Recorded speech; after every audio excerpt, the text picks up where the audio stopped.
So hello and welcome, आप सभी लोगों का बहुत बहुत स्वागत। चैप्टर 6 हम कर रहे थे भक्ति सूफी ट्रेडिशन के बारे में, और ये चैप्टर लेक्चर सीरीज का वीडियो पार्ट लेक्चर 3 है। एंड आई होप आप सभी लोगों ने पहला और दूसरा पार्ट ज़रूर देखा होगा। लेक्चर सीरीज 3 के अंदर हम थोड़ा सा और डिटेल में आगे जानने की कोशिश करेंगे। ईपी फैमिली आपको नोट्स प्रोवाइड करवाती है, सो आई होप आप सभी लोग वहाँ पे ज़रूर जुड़े होंगे, और हमारे साथ आप इंस्टाग्राम अकाउंट पे भी जुड़ सकते हैं। लेक्चर सीरीज अभी जो हमारी पहली और दूसरी हुई, उसके अंदर हमने डिटेल में डिस्कस करने की कोशिश करी थी कि जो भक्ति सूफी ट्रेडिशन था, भगवान को पूजने का तरीका, वो किस तरीके से अलवारों और नैनारों के बीच में डिवाइडेड हो रखा था, और किस तरीके से हमने तांत्रिक विद्या के ऊपर भी बातचीत करी थी, और हमने अलवारों और नैनारों में भी शिव की भक्ति को पूजने के लिए, शिव की पूजा करने के लिए भी हमने लिंगयात के बिलीफ्स के बारे में भी समझा था। So this is all about the religious condition in south. मतलब साउथ के अंदर किस तरीके से आप देख सकते हैं धर्म की व्यवस्थाएं थी। लेकिन अब बात करते हैं नॉर्थ की साइड में। अगर आप नॉर्थ की साइड में देखें तो according to the historian, in the north there was a period when several Rajput state emerged in the most of the state Brahman occupy the important place for the performing rituals। अब देखो north America के अंदर, अगर north India के अंदर अगर आप देखें तो नॉर्थ इंडिया के अंदर आपको ये दिखाई देगा कि किस तरीके से यहाँ पे जो ब्राह्मण्स लोग हुआ करते थे, वो उस टाइम पीरियड पे रिचुअल्स को फॉलो किया करते थे, या जो भी वर्शिप्स होती थी उनको किया करते थे। और अगर हम देखें तो उनमें से ही नाथ, योगी, सिद्ध, ये सारे के सारे लोग सही तरीके से भक्ति को लेकर एक नए ट्रेंड्स पे निकल के आए। इनका मानना भगवान की आराधना करना या भगवान की पूजा करना ऐसा नहीं था कि सिर्फ और सिर्फ आप क्या कहते हैं पूजा उनकी वर्शिप जाके करेंगे, थाली में प्लेट लेके अगरबत्ती जला के पूजा करेंगे तो ही होगा। इनका भी पूजने का तरीका बिल्कुल अलग था। क्लास 7th में हिस्ट्री के अंदर काफ़ी इसको अच्छी तरीके से डिटेल में बताया गया था। उसके साथ साथ ही इसी टाइम पीरियड के अंदर सूफिज़्म की शुरुआत भी हमें इंडिया के अंदर देखने को मिल गई थी कि किस तरीके से सूफिज़्म का भी डेवलपमेंट इंडिया के अंदर होना चालू हो गया था। अब नाथपंथी और सिद्ध योगी जो है, इनके बारे में डिटेल में डिस्कशन एनसीईआरटी में नहीं दिया हुआ है, तो आपको थोड़ा बहुत इसके बारे में रिसर्च करने की ज़रूरत होगी। तो आप रिसर्च करिएगा। थोड़ा बहुत मैं आपको बस बता दूं कि ये वो लोग हुआ करते थे जो रिचुअल्स को परफॉर्म तो किया करते थे, शिव की आराधना करा करते थे, लेकिन इनका मानना ये है कि भक्ति भावना के लिए हमें डायरेक्टली किसी मूर्ति के सामने पूजा करने की कोई ज़रूरत नहीं होती है। तो ऐसे कुछ लोग ये थे। सो अगर हम बात करें कि इंडिया के अंदर सूफिज़्म की शुरुआत कैसे हुई होगी या भक्ति की भावना, देखो पैगंबर मोहम्मद भी ऑल नो दैट कि इस्लाम धर्म के अंदर सबसे बड़े भगवान माने जाते हैं, बट उसमें भी पूजा करने की जो एक नई तरीका हमें देखने को मिला सूफिज़्म का, वो एक नए तरीके से इवॉल्व हुआ। The coming of Turkish and the Islamic tradition. Muhammad Qasim जो है, इब्न कासिम, अगर आप देखें तो सिंध के अंदर 1711 के अंदर वो आया था, 711 के अंदर, और वो सिंध के आसपास के इलाकों में अपना डोमिनेंट बना लेता है। मतलब पहला ये साइन था जब भारत के अंदर किसी बाहर के माउंटेन के बंदे ने कदम रखा था, यानी कि अकबर और बाबर के कम से कम 1200 साल पहले से इसकी शुरुआत हो गई थी। देन उसके बाद अफगानों ने और क्या कहते हैं टर्किश लोगों ने दिल्ली सल्तनत बनाया। दिल्ली सल्तनत में आपने slave dynasty, Khilji dynasty, Tughlaq dynasty, Syed dynasty, Lodhi dynasty, ये सब आपने पढ़ा होगा। और ये सारे के सारे वही लोग हैं जो मुस्लिम हैं, और कहीं ना कहीं अल्लाह की इबादत करने के लिए पैगंबर मोहम्मद को ही सबसे सुप्रीम गॉड मानते थे। तो उन्हीं की इबादत ये लोग किया करते थे। और उसके बाद दिल्ली सल्तनत खत्म होने के बाद फिर बाबर, हुमायूं, अकबर, जहांगीर, शाहजहां, औरंगजेब, ऐसे करते करते शाह आलम सेकंड जो है, ये सारे आए। मतलब कहने का मतलब ये था कि ये सारे के सारे लोग इस्लाम धर्म के रिचुअल्स को मानते थे। इस्लाम धर्म में पैगंबर मोहम्मद की आराधना या पूजा करने का सिस्टम जो था वो काफ़ी समय से चलता आ रहा था। उस समय इस्लामिक लॉ सबसे इम्पोर्टेंट था। उसको कौन देखता था? उसको उलमा एक कैटेगरी होती थी, उलमा एक कम्युनिटी एक तरीके की जो इन सारी चीज़ों को देखा करती थी। तो दोस्तों उलमा जो थे, उलमा कुछ धर्म गुरु आप मान सकते हैं, उलमा कुछ धर्म गुरु थे जो इनको फॉलो करवाते थे, और यही धर्म गुरु जो थे सबसे ज़्यादा इंपॉर्टेंट माने जाते थे। ये उलमा एक तरीके से इस्लामिक धर्म गुरु थे जो कोशिश करते थे कि सारे के सारे मुस्लिम जो ऑल ओवर वर्ल्ड के अंदर फैले हुए, वो सारे के सारे शरिया कानून को ज़रूर माने, क्योंकि शरिया कानून जो है कुरान शरीफ के द्वारा लिखी गई, उन पे टीका की गई चीज़ें हैं।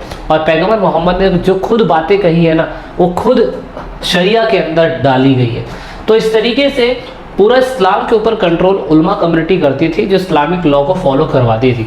इस्लामिक लॉ को फॉलो करने के लिए सरिया कानून होता था। अब आपको लग रहा है कि इसमें भक्ति मूवमेंट कहाँ से आ गया है, तो इस्लाम धर्म के बारे में पढ़ाया जा रहा है, पर ऐसा बिल्कुल भी नहीं है। क्योंकि अगर आप देखें तो इस्लामिक धर्म के अंदर जब गुलाम वंश था, जब दिल्ली डायनेस्टी बन रही थी, ये वाला टाइम पीरियड अगर आप देखें तो इस वाले टाइम पीरियड के अंदर आपको कहीं से भी सूफिज्म की शुरुआत नहीं मिलेगी, और ना ही अकबर हुमायूं और बाबर और हुमायूं के टाइम पीरियड पे। लेकिन अकबर के टाइम पीरियड पे सूफिज्म की शुरुआत कहीं ना कहीं पैगंबर मोहम्मद को पूजने का तरीका एक अलग तरीके से हमें देखने को मिला, और यहीं से कॉन्फ्लिक्ट निकल के आया। कैसे कॉन्फ्लिक्ट निकल के आया, मतलब भगवान की पूजा करने के लिए आपको मस्जिद या चर्च क्या कहते हैं, मस्जिद के अंदर, या मैं कह सकता हूँ कि दरगाहों के पास जाने का तरीका कुछ अलग बना। क्या बना, अगर आप देखें, the situation was complicated in the subcontinent where there was a population did not subscribe to इस्लाम।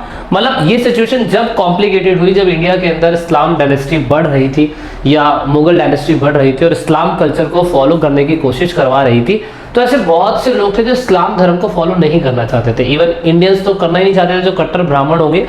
तो उस टाइम पीरियड पे इंडिया के अंदर जितने भी मुसलमान होते थे उनको जिम्मी एक कैटेगरी थी, उसके अकॉर्डिंग प्रोटेक्शन दिया जाता था। तो जिम्मी एक ऐसा तरीका बनाया गया मुसलमानों के लिए जिससे उनकी प्रोटेक्शन की जा सके। इस तरीके से जिम्मी के थ्रू मुसलमानों को तो प्रोटेक्शन दी गई, लेकिन कहीं ना कहीं अगर आप देखें तो इंडिया के अंदर उस टाइम पीरियड पे जूइश लोग भी थे, क्रिश्चियंस भी थे, और हिंदू लोग भी उस टाइम पीरियड पे इंडिया के अंदर थे, ऑफकोर्स, जो उस टाइम पीरियड पे इस्लाम धर्म को नहीं मानते होंगे। अब इन लोगों के ऊपर जानबूझ के टैक्स लगाया गया, जैसे हमने जजिया टैक्स के नाम से पुकारा। जजिया टैक्स बाबर ने लगाया, हुमायूं ने लगाया, बाद में अकबर ने बंद कर दिया, लेकिन फिर बाद में औरंगजेब ने इसे दोबारा से इम्पोज कर दिया था। मेन बात यह था कि ये टैक्स लगाया इसलिए गया था जूइस पे, क्रिश्चियंस पे, हिंदुओं पे, ताकि वो लोग मुस्लिम बनने की शुरुआत कर सके। लेकिन कुछ मुस्लिम्स भी ऐसे थे जो ये मानते थे कि कहीं ना कहीं जो पॉलिसी होनी चाहिए इस्लाम धर्म के लिए उसमें भी फ्लैक्सिबिलिटी होनी चाहिए। ज़बरदस्ती आप किसी भी धर्म को नहीं क्या कहते हैं अपनाने के लिए मजबूर कर सकते हैं। तो इस तरीके से हमने कहीं ना कहीं जो मुगल डायनेस्टी थी उसमें भी थोड़ी बहुत फ्लैक्सिबिलिटी देखने की शुरुआत करी थी। एग्जाम्पल के लिए several rulers give land endorsement and grant taxes examples to Hindu और Jain, Jerusalem, Christian and Jewish religious institution. मतलब हमने ये भी देखने की कोशिश करी थी कि कहीं ना कहीं जब सूफिज्म की शुरुआत धीरे धीरे हो रही थी तो मुगल डायनेस्टी के अंदर कुछ राजा ऐसे भी थे जो दूसरे धर्म को बढ़ाने के लिए ग्रांट्स भी दिया करते थे और एंडोर्समेंट भी दिया करते थे, जिसके बारे में आपकी सोर्स नंबर 5 में दिखाया हुआ किस तरीके से अकबर ने चर्च को बनाने के लिए पैसा दिया था, और उसके बाद औरंगजेब ने किस तरीके से गुरु आनंद नाथ जी इनको भी कहीं ना कहीं पैसा दिया था ताकि आप क्या कहते हैं उस टाइम पीरियड पे इस चीज़ को प्रमोट कर सके। तो ये शुरुआत थी कि कहीं ना कहीं इस्लाम धर्म के अंदर भी फ्लैक्सिबिलिटी होनी चाहिए, कट्टरपंथी नहीं होनी चाहिए। इसीलिए आप देखेंगे इस्लाम धर्म के अंदर पॉपुलर प्रैक्टिस जो कई सालों से चलती आ रही थी वो यही थी कि पैगंबर मोहम्मद ऑफकोर्स सबसे इंपॉर्टेंट थे, उनके 5 पिलर थे, जिसमें से एक पिलर यही था कि भाई आपको डेली नमाज पढ़नी है, जैसे सलात कहा गया। उसके फॉलोवर जो है कुछ मॉरल प्रिंसिपल सिद्धांत को मानेंगे, जैसे चोरी नहीं करनी है, सभी के धर्मों को इम्पोर्टेंस देना है, be bound together through the common religious belief, ये इनके लिए ज़रूरी था। उसके बाद आपको खैरात बांटनी है और उसके बाद आपको नमाज पढ़नी है। ऐसे कुछ चीज़ें जो थी वो आनी चालू हो रही थी इस्लाम धर्म के अंदर। ऑफकोर्स सारे मुसलमान यही करते थे। अब भक्ति के लिए धीरे धीरे धीरे धीरे इनमें कॉन्फ्लिक्ट भी आना चालू हुआ। दैट इज वाई इसके अंदर 2 गुट बने, सिया और सुन्नी। और सिया और सुन्नी के बारे में आपने क्लास 11th में काफ़ी अच्छी तरीके से पढ़ा होगा, नहीं पढ़ा तो थोड़ा बहुत आपको बता दूं कि सिया और सुन्नी के अंदर बस थोड़ा सा डिफरेंट ये है कि सुन्नी वो लोग होते हैं जो अबू बकर के फॉलोवर होते हैं और सिया वो लोग होते हैं जो अली के फॉलोवर माने जाते हैं। अब इसमें भी कहीं ना कहीं भगवान को पूजने के लिए सिस्टम में थोड़ा बहुत बदलाव हमें देखने को मिला, क्योंकि सिया लोग कहते हैं कि 5 वक्त की नमाज पढ़नी चाहिए और साथ में सुन्नी लोग भी कहते हैं कि 5 वक्त की नमाज पढ़नी चाहिए, लेकिन सभी के लिए रिचुअल्स परफॉर्म करने का तरीका कुछ अलग था।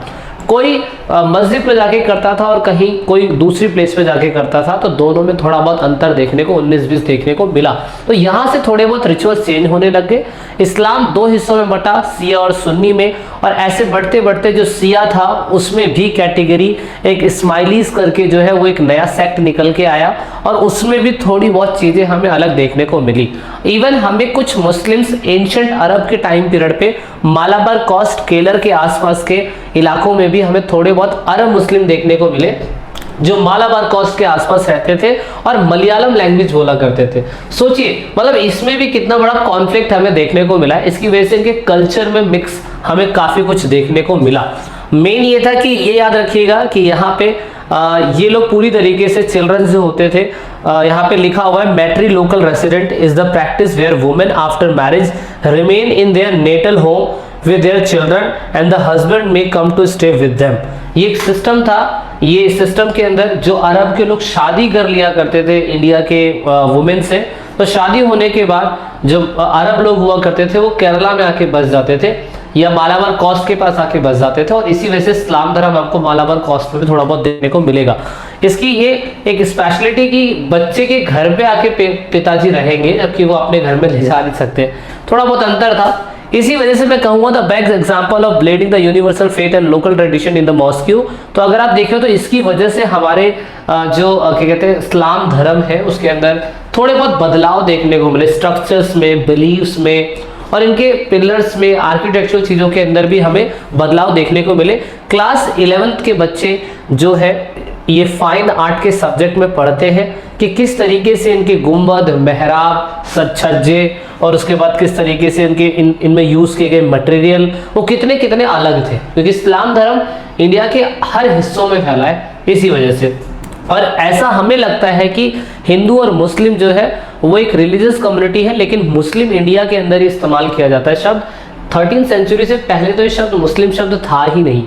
हर मुस्लिम जरूरी नहीं है कि वो क्या कहते हैं इस्लाम धर्म का कट्टर प्रेमी हो, हर जगह पे इसका नाम अलग अलग है। जैसे टर्किश में रहने वाले को तुर्काशा कहते हैं, तजाकिस्तान में रहने वाले को तजाकिया कहते हैं, पर्शिया में रहने वाले को परकाशक कहते हैं, और तुर्क और अफगान में रहने वाले को शाक या यवन कहते हैं। मलेच वो लोग होते हैं जो ऑफकोर्स हिंदू कम्युनिटी के लोग ना हो या दूसरे कल्चर के लोग हो, तो इनको भी कहीं ना कहीं मुस्लिम्स माना गया। तो मुस्लिम शब्द का इस्तेमाल अलग अलग जगहों पे अलग अलग होता है। अब बात करते हैं कि सूफीज़्म की शुरुआत हुई कैसे। हुआ ये कि बहुत सारे लोग, कुछ ऐसे लोग, जैसे कि यहाँ पे लिखा हुआ है सूफीवाद 19वीं शताब्दी में मुद्रित अंग्रेजी एक शब्द है।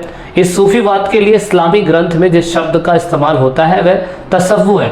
कुछ विद्वानों के अनुसार यह शब्द सूफी से निकला है जिसका अर्थ ऊन है। यह उस खुरदुरे ऊनी कपड़े की ओर इशारा करता है जिसे सूफी पहनते हैं। अन्य विद्वान इस शब्द की उत्पत्ति साफा से मानते हैं जिसका अर्थ साफ है। यह भी संभव है कि यह शब्द साफा से निकला हो जो पैगंबर के मस्जिद के बाहर एक चबूतरा था जहां निकट अनुयायियों की मंडली धर्म के बारे में जानने के लिए इकट्ठा होती थी। तो सूफिज्म या तफस्सु एक ऐसा शब्द है जिसके बारे में एनसीईआरटी को खुद भी सही तरीके से नहीं पता है, और इसकी शुरुआत जहाँ से हुई है उसको भी सही तरीके से परफॉर्म करने के लिए या सही तरीके से उसका मीनिंग नहीं निकाला जा रहा है। लेकिन मेन बात इसके अंदर है क्या?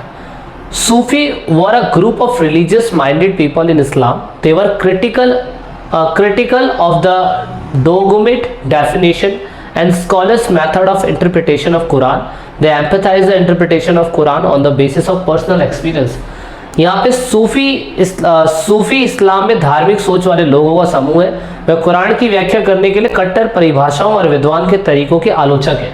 सबसे इंपॉर्टेंट चीज जो एनसीईआरटी में नहीं दी गई है, इस पे आप फोकस कर लीजिएगा। सूफीज्म वो लोग हैं जो कुरान की कट्टर व्याख्या और परिभाषा या विद्वान ने जो इसे एक्सप्लेन करा है उसके आलोचक माने जाते हैं, उसके क्रिटिसाइज माने जाते हैं, क्रिटिकल एडिशन मानते हैं। वो कहते हैं कि जरूरी नहीं है कि जो एग्जैक्टली कुरान में लिखा हुआ है वो बिल्कुल ठोक बजा के बिल्कुल सच हो सकता है। उनका मानना है कि पर्सनल एक्सपीरियंस के हिसाब से अगर देखा जाए तो भगवान को फेस करने के लिए, भगवान को पूजने के लिए prophet Muhammad whom they regarded as a perfect human being, उन्होंने कहा कि human being, perfect human being पैगंबर मोहम्मद हो सकते हैं और है भी, लेकिन भगवान को पूजने के लिए कोई इतना निर्दयी नहीं हो सकता है कि इस्लाम धर्म के अंदर हिजाब जैसी चीज़ें जो होती है वो कट्टर है, और दूसरा मुस्लिम महिलाओं को पढ़ने की परमिशन नहीं होनी चाहिए, वो कट्टर है। तो कुरान में ऐसी चीज़ें बिल्कुल भी नहीं लिखी हुई है जो बिल्कुल कट्टर मुसलमान से फॉलो करवाने की कहते हैं। सो दैट इज़ वाई इस तरीके से सिस्टम शुरू हुआ। सूफीज़म के अंदर बहुत सारे सूफी लोग जो ऑफकोर्स बाहर की कंट्री से आए, जैसे अफगानिस्तान से हमारी कंट्री के अंदर आए। चित्सी जो लोग हैं, चित्सी अफगानिस्तान के अंदर जगह है, वहाँ के कुछ लोग इंडिया में उठ के आए। उन लोगों ने अपने पर्सनल एक्सपीरियंस के हिसाब से कुरान की कट्टरपंथियों को दूर करने की बात करी। उन्होंने कहा कि अगर आपको पैगंबर मोहम्मद या जो भी आप परफेक्ट ह्यूमन बीइंग जिसको भी मानते हैं, उसको पूजने का तरीका सिंपल सा ये होना चाहिए कि आप अपनी बात बस उस तक पहुँचाएँ, और जो कट्टर चीज़ें कुरान के अंदर लिखी गई है उनको ना फॉलो करते हुए आप कुछ भी मतलब खुद से भी एक सेंस लगा सकते हैं जो होना चाहिए। और यही लोग बाद में जाके खानखा के अंदर रहने लगे। खानखा एक ऐसी जगह बनी जहाँ पर ये सारे के सारे सूफी लोग रहा करते थे। सूफियों का एक घर होता था, बाद में उनके मरने के बाद इसे खानखा बना दिया गया। और जो लोग सूफी के सिद्धांतों से बहुत अच्छे प्रेरित होते थे, जो सूफी के सिद्धांतों को बहुत अच्छा मानते थे, वो उसके मुरीद हो गए, यानी कि उनके फॉलोवर हो गए। तो सूफी लोग जो थे वो इसी खानखा में मरने के बाद उनकी कब्रें यहाँ बनाई गई, और उसके बाद बहुत से लोगों ने यहाँ पे आना चालू करा। तो मस्जिद और दरगाह के अंदर सिर्फ यही अंतर होता है कि मस्जिद के अंदर मेन जो पैगंबर मोहम्मद है उनको माना जाता है, लेकिन जो दरगाह होती है उसके अंदर अगर आप देखिए तो दरगाह के अंदर खानखा है, एक बहुत बड़ा मैं कहता हूँ धर्म गुरु हो सकता है, जो ये समझाने की कोशिश करता है कि कुरान शरीफ में जो एग्जैक्टली कट्टरपंथियाँ लिखी गई है, जो लोगों को गुमराह करने के लिए बताई जा रही है, वो एग्जैक्टली सही नहीं है। तो इस तरीके से खानखा के अंदर जो टीचर्स माने गए और उनके फॉलोवर्स जो थे वो इनको फॉलो करने लग गए। और जो फॉलोवर थे दोस्तों वो क्या बने, वो बने मतलब जो खानका के अंदर रहते थे वो शेख थे, पीर थे और मुर्शिद थे। इनको अलग अलग नामों से पुकारा जाता है। और जो इनके फॉलोवर, उनके फॉलोवर को मुरीद कहा जाने लग गया, इनके शिष्यों को मुरीद कहा जाने लग गया। और फॉलोवर और टीचर्स के बीच का जो प्रेम था उस सिस्टम को सिलसिला कहा गया। जब इसको सिलसिला कहा गया तो यही कई सालों तक आगे बढ़ता चला गया। तो इस्लाम धर्म के अंदर जहाँ पे मस्जिद के अंदर लोग अपने रिचुअल्स फॉलो करते थे, तो अब लोग मस्जिद के साथ साथ दरगाह के अंदर भी लोग आने लगे। और दरगाह एक तरीके की खानखा थी जहाँ पे उनके टीचर्स या उनके मास्टर रहा करते थे, और मरने के बाद उनकी कब्रें बनाई गई और उनके फॉलोवर मुरीद जिन्हें कहा गया वो खानखा के अंदर कई सालों तक विजिट करते रहे। और इसी वजह से कुछ दरगाह इतनी फेमस हुई जिसकी कोई गिनती नहीं है। तो दरगाह दोस्तों बहुत फेमस हुई। आप देखें तो दरगाह में मैं कह सकता हूँ कि ये सिलसिला कई सालों तक चलता रहा। इनके डाई हार्ट फैन जो थे ऑफकोर्स ज़ियारत करने के लिए दरगाह के बाहर आते थे हर साल, और दरगाह के बाहर ज़ियारत हुआ करती थी, जिसे आप कव्वाली भी बोला करते थे। ये कव्वाली ये दिखाती है कि अल्लाह जो शेख है, जो उनका गॉड है, वो अल्लाह से मिल चुका है। और अगर जो बातें हम मस्जिद के सामने करते थे दरगाह के सामने करेंगे तो भी वो बात अल्लाह तक या उनके पीर तक या उनके भगवान तक पहुँचेगी। तो ये एक भक्ति का एक अलग तरीका है। उन सभी चीज़ों में से, उन सभी क्या कहते हैं टीचरों में से कुछ टीचर हैं जो बहुत फेमस हुए, जैसे कि आपके चित्सी जो अफगानिस्तान से बिलोंग करते थे, वो औलिया जो भगवान के करीब माने जाने वाले लोग, वो लोग। और ऐसे करते करते करते बहुत सारे लोग फेमस होते चले गए। और इनकी दो कैटेगरी बनी, बेस आरिया और बास आरिया। ये थोड़ा सा आपको डिटेल में पढ़ना पड़ेगा। जैसे हमारे इंडिया के अंदर नाथपंथी सिद्ध योगीज ये लोग हुआ करते थे जो हिंदू धर्म को माना करते थे, लेकिन वो ज़रूरी नहीं थी पूजा ही करने पे ध्यान दिया करें। ऐसे ही इस्लाम धर्म के अंदर बेस आरिया और बास आरिया थे, जो कलंदर, मुर्शिद और उसके बाद है ना मलंग, ऐसे लोग कहलाया करते थे। अब चित्सी सिलसिला, चित्सी ऑफकोर्स एक प्लेस का नाम है जो अफगानिस्तान के अंदर चित्सी शहर था। उनके जो गुरु थे वो इंडिया के अंदर आए थे, और इन्होंने ही क्या कहते हैं इस चीज़ को और ज़्यादा फेमस करने चाहा या फेमस कर दिया। ऑफकोर्स चित्सी सिलसिला, चित्सी एक ऐसा प्लेस था जहाँ पे शेख रहा करते होंगे, डेली विजिटर इनसे मिलने आते होंगे, और बाद में उनके मरने के बाद उसे खानखा बना दिया गया होगा, और फिर बाद में दरगाह में कन्वर्ट होगी, और फिर वहाँ पे लोग जाते होंगे, विजिट करते होंगे, ज़ियारत करते होंगे, कवाली करते होंगे, और अपनी जो बातें होती होंगी वो उन तक पहुँचाते होंगे। तो यहाँ पे शेख मोइनुद्दीन चिश्ती बहुत फेमस थे, अजमेर में इनकी दरगाह है। ख्वाजा कुतुबुद्दीन बख्तियार काकी दिल्ली में है। शेख फरुखुद्दीन गज़-ए-शकर, शेख निज़ामुद्दीन औलिया दिल्ली में है। शेख नसरुद्दीन चिराग दिल्ली, ये बहुत फेमस दरगाह है जो ऑफ कोर्स खानका थी। अब दोस्तों यहाँ पे होता ये था कि सारे के सारे लोग इनको बहुत इंपॉर्टेंट मानते थे। वीडियो की लेक्चर सीरीज में आगे चीज़ें लेंगे और बताएंगे आपको कि किस तरीके से ये रिचुअल्स बढ़ते चले गए। So this is it in this video और मिलते हैं नेक्स्ट लेक्चर में।